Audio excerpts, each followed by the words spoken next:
Welcome to the Salmon Runs YouTube. Enjoy the video. You start by choosing the target grip and then physically feeling the bevel you need. Place your racket butt in your forehand hand and align the base knuckle of your index finger with the target bevel. This shows you where the handle should sit. Once done, loosen your hold slightly so fingers, not the palm, control rotation. Make sure to keep the wrist relaxed. A tight wrist prevents accurate repositioning. Now rotate the racket until the intended bevel faces the top. Hold that position and test a gentle toss or shadow swing. You now refine finger placement and wrist angle to match stroke mechanics. Shift fingers so the index knuckle and heel pad anchor the grip. Thumb should press opposite the index finger for stability.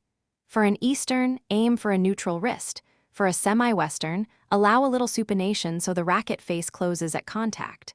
Once positioned, perform 10 slow shadow swings focusing on where the ball will meet the strings. This ingrains the feel.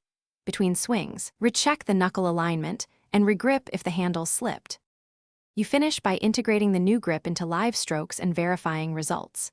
Begin with soft tosses to the sweet spot, then advance to full feeds, checking ball trajectory and spin.